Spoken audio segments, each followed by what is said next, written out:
What's up, y'all? Welcome to Practice the Podcast, where we fuse research and culture to help you develop the mindset, habits, and skills in order to live out your purpose with confidence. I'm your host, Coach Rees, and this is Ep.8, and we're about to get into it. Let's go.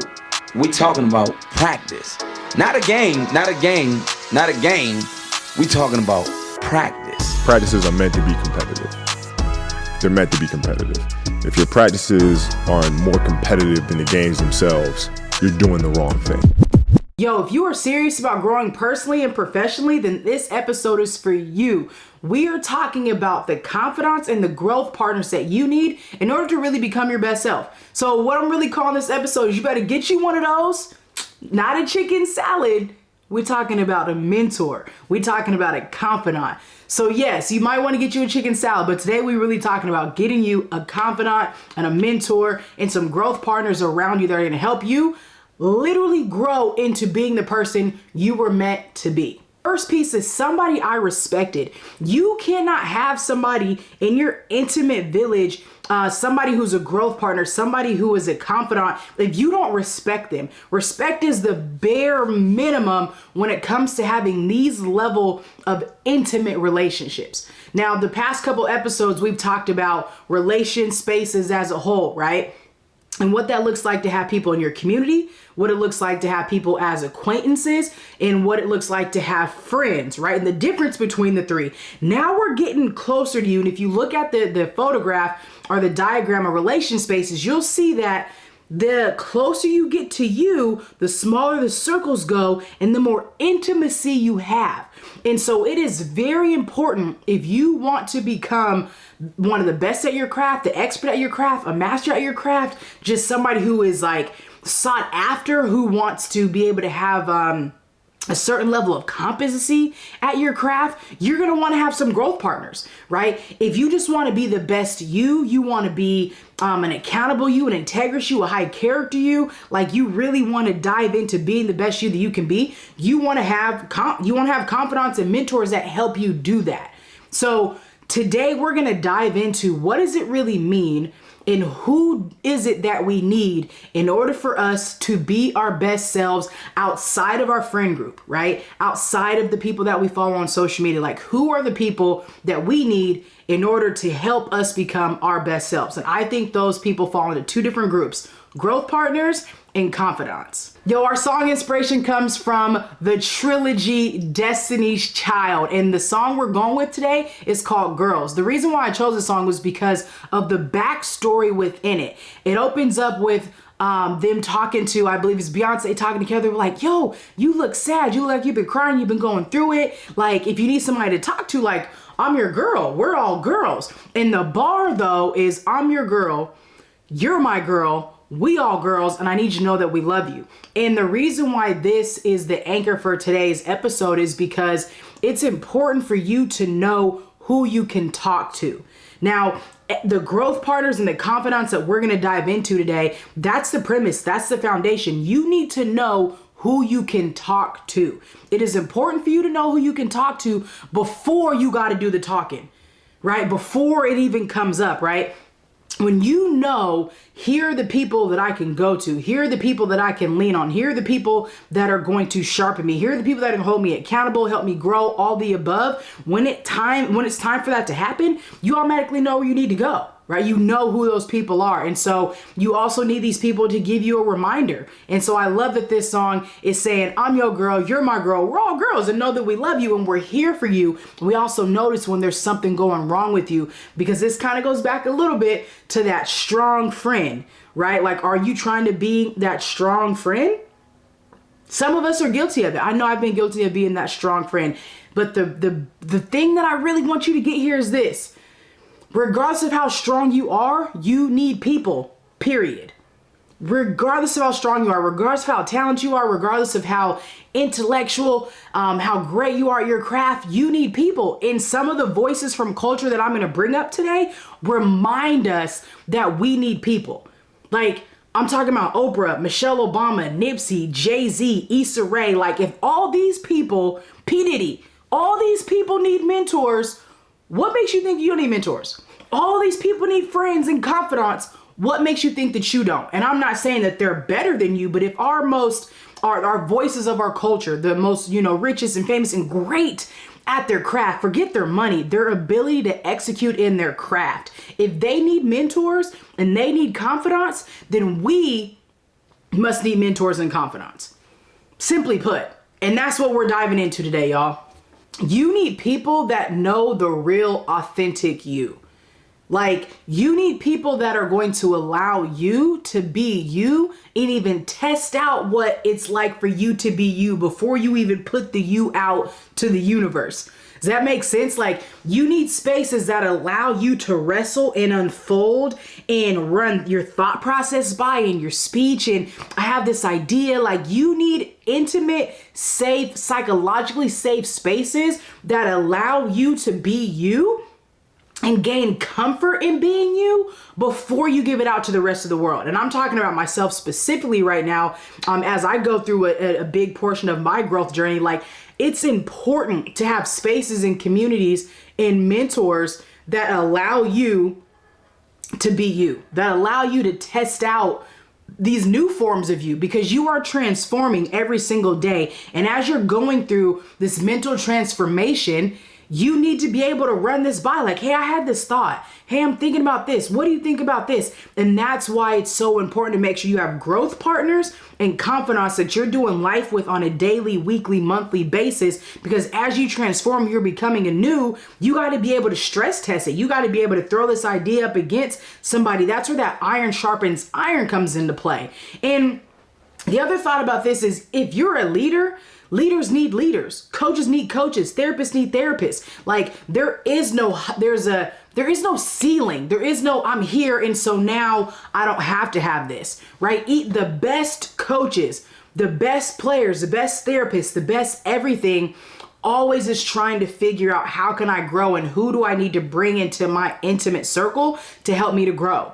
I think about, LeBron, he's an amazing player, but he still needs a coach. You know what I'm saying? Kobe still needed a coach. Jordan still needed a coach. Sports is always one of the best ways to be able to, show the value of having a coach, the value of having a mentor. So it's often harder for those who aren't in that arena to see the value of it in just your everyday life. And I promise you, this is not me trying to sell myself being your coach. Not at all. I'm trying to convince you to grow your growth partner circle. I'm trying to convince you to make sure, or influence and encourage you to make sure that you are not doing life alone.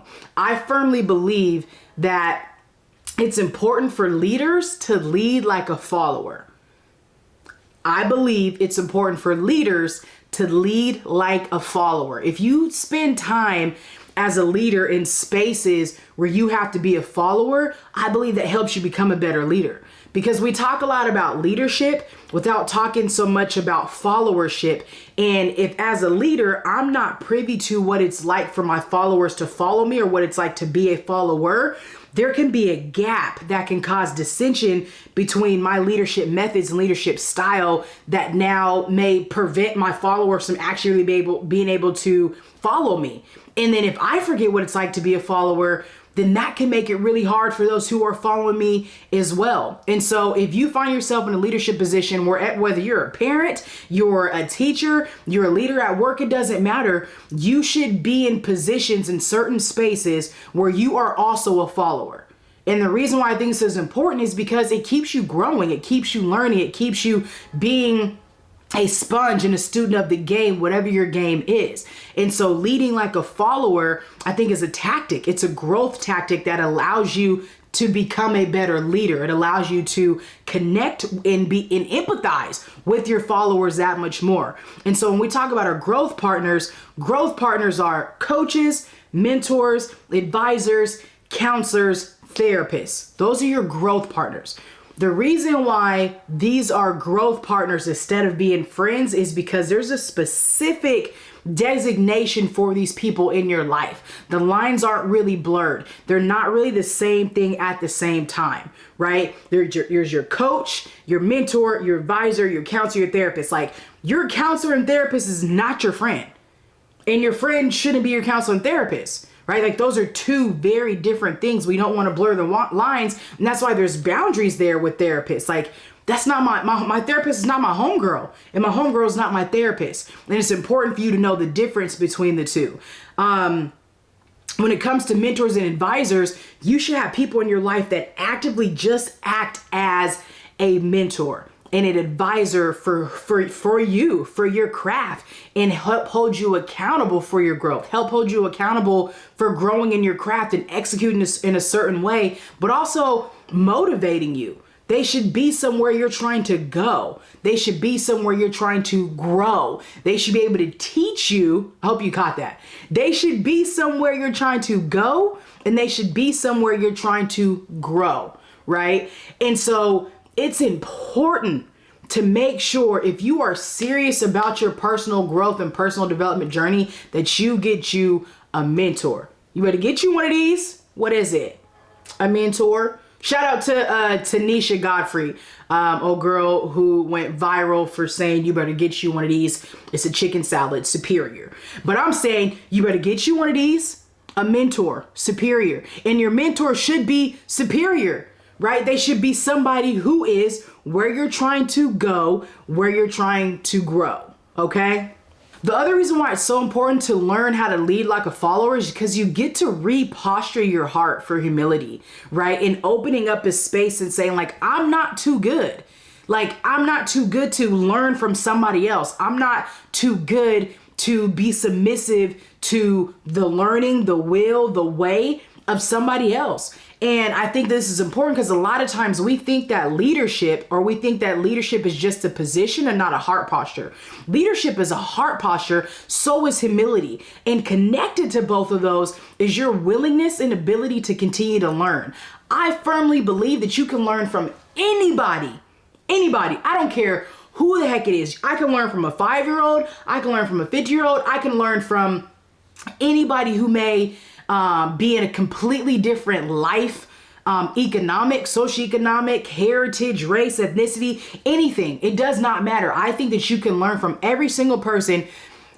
Now, what you learn, that's different, right? But I think that you can always learn something because you can also learn what not to do.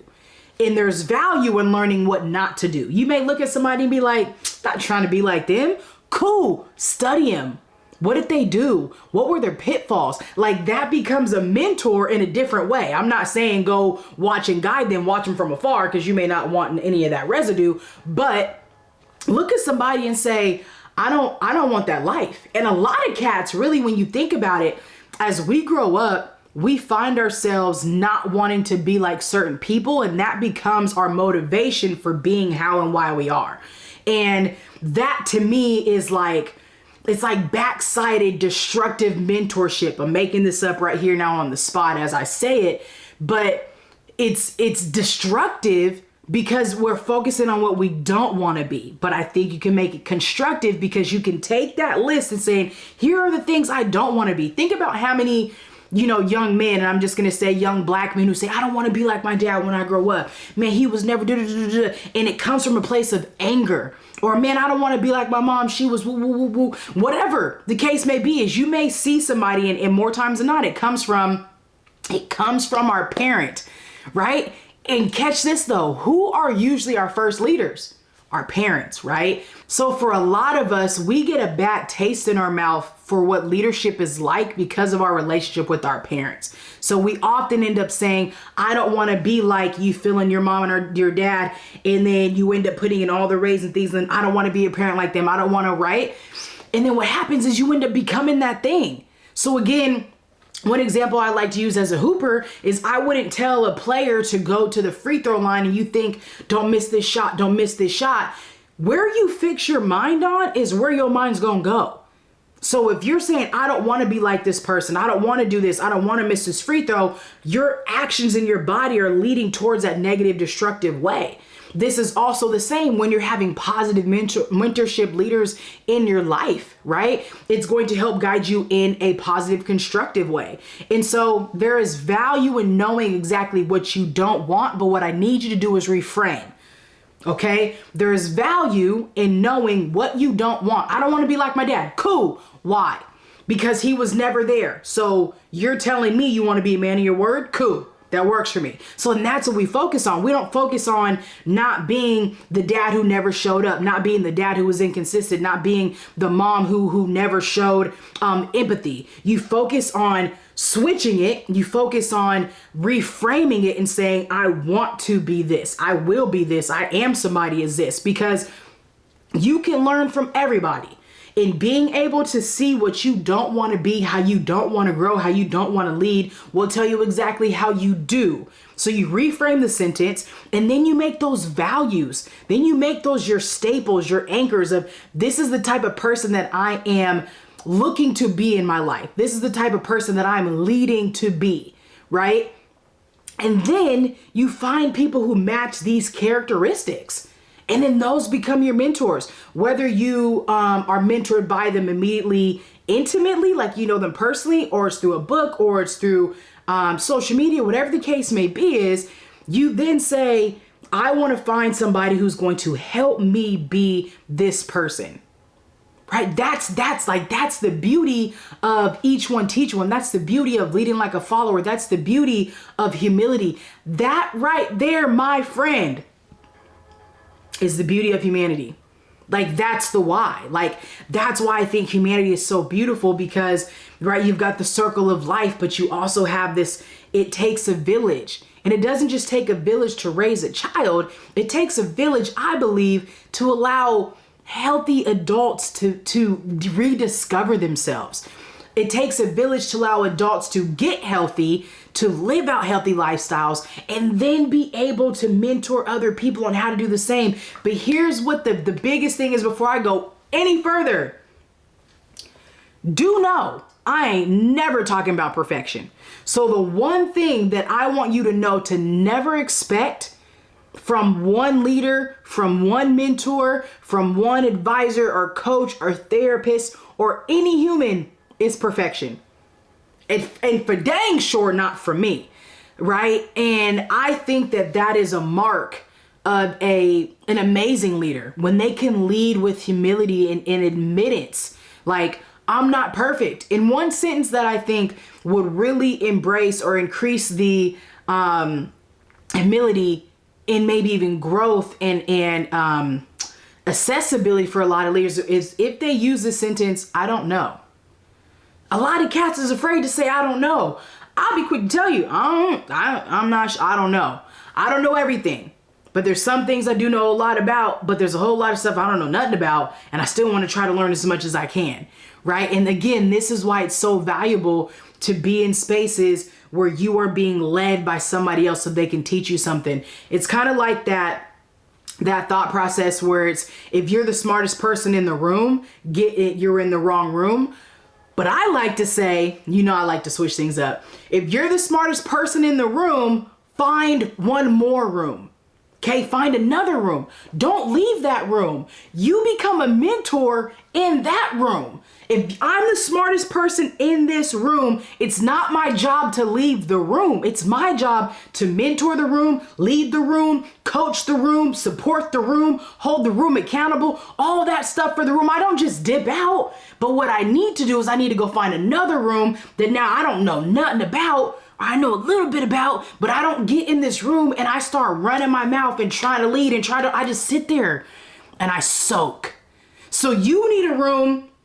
Catch this vision. And if I had a sponge with me right now, I would show you.